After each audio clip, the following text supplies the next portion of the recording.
light. Shadows creep and crawl with every scream. Hear the echoes call. Synths and guitars in a haunting blend. An 80's vibe where the terror transcends. Shocktoberfest, scream until dawn. In your nightmares, the terror's reborn. Lights flash, monsters take flight. Embrace the darkness.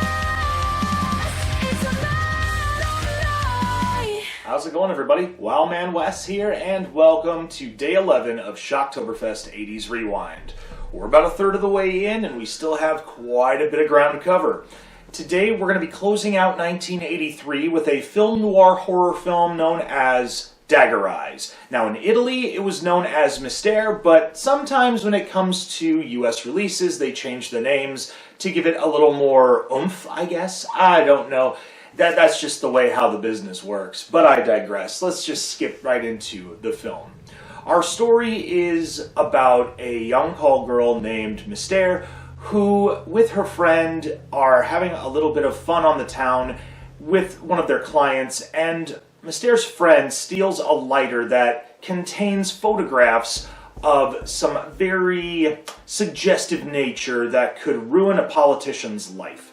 And when the people that are looking to get these photographs find out that they've gone missing, the man that had them is taken out, and then Mystere's friend is taken out. Mystere is interviewed by one of the police officers in the town known as Colt, and he eventually has to protect her from the evils of this organization trying to get to her, as well as retrieve the photographs. While Colt is in his investigation and protecting Mystere, we find out that the people involved trying to retrieve the photographs are none other than the Italian Interpol officer, as well as some of the people involved in the police force. Colt and Mystere are on a cat-and-mouse chase throughout the film, trying to escape all dangers and possible death. Until the end, they flee, they have the money that they need, and they travel out of the country where they live happily ever after. I wanted to save a little bit of the plot because of the fact that this movie is a very, very cut and dry when it comes to film noir. A lot of times in the genre of film noir, it does tend to get into that horror aspect. And with this, I wouldn't say it's horror in the concept of slasher film or even psychological horror. I would say a lot of it because of this cat and mouse chase. And not just that, but also the imagery and the music alone. When you put these three things together, you tend to get something that can make you uncomfortable. And I honestly feel that if it's a movie that has a dark tone and makes you feel uncomfortable, it kind of fits into the horror genre in itself. In a subgenre, mind you. Okay, let's talk about what I like and what I don't like about Dagger Eyes. What I like about this film, as I've mentioned before, as much as I am a huge fan of the horror genre, I do like the subgenre of film noir. Even though film noir has its own genre, horror and noir can blend very well. And in this situation, it does for a very good amount. I love feeling like I'm on the edge of my seat and terrified about the disturbing nature of characters and villains that are trying to stalk and pretty much try to take out the people that are the stars of the movie. You see that psychological twist of what makes them tick. And you also see the psychological breakdown of the stars in these said films, where they come off as very strong and very tough characters, but as they are being chased, you start to see the page or the script get flipped, where they start feeling vulnerable and they start feeling scared. And they lose their sense of power only to find a way to reclaim that power and take out the villain at the end of the film. And in this situation, they did a very good job on that. A lot of times in film noir and crime movies, we tend to get what's known as the red herring, where you think that somebody's responsible for all the problems that are going against the protagonist. And in this situation, we find out that there's a couple red herrings. However, when we find out who's responsible for all of the chaos, it's about halfway into the film. Maybe not even that. And for a movie like this, especially in the crime and film noir genre, I like the red herrings to keep going and going and going until the end.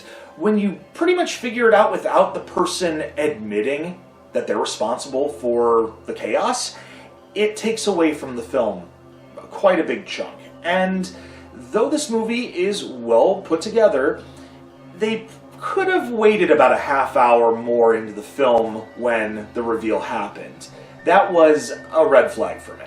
Another thing that I was really turned off by was that some of the music in this movie, though very, very, very well composed, some of the early music, especially at the beginning credits, it felt like a knockoff of the opening music to Dawn of the Dead from 1979. I feel that Dario Argento and Goblin would probably be knocking on the composer's door saying, I don't like that, that don't work for me.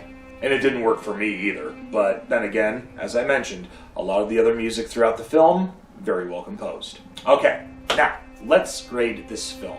After the things that I like about this film and that I don't like, whether it be a lot of the tension and the cat and mouse chase on the things that I like, and then we also have the Dawn of the Dead theme song knockoff and the reveal of the villain well into the first half of the movie, even before the first half.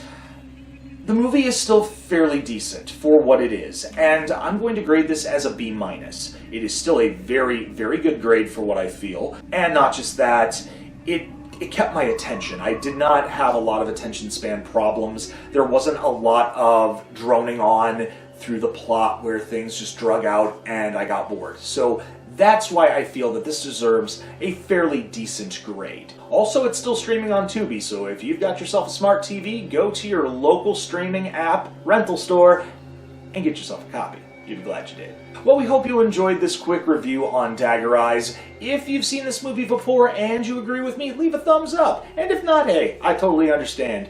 This was a different movie for me, especially in the film noir genre. Also, make sure you share on social media, but most importantly, let's push that subscribe button and get that algorithm up. I want to get 500 subscribers before the end of 2025. Also, make sure you ring that bell for instant notifications so you don't miss out on anything. Until then, I'm Wild Man Wes, and we will see you tomorrow for day 12 of Shocktoberfest 80's Rewind. Take care, and as always, stay scared, kiddies.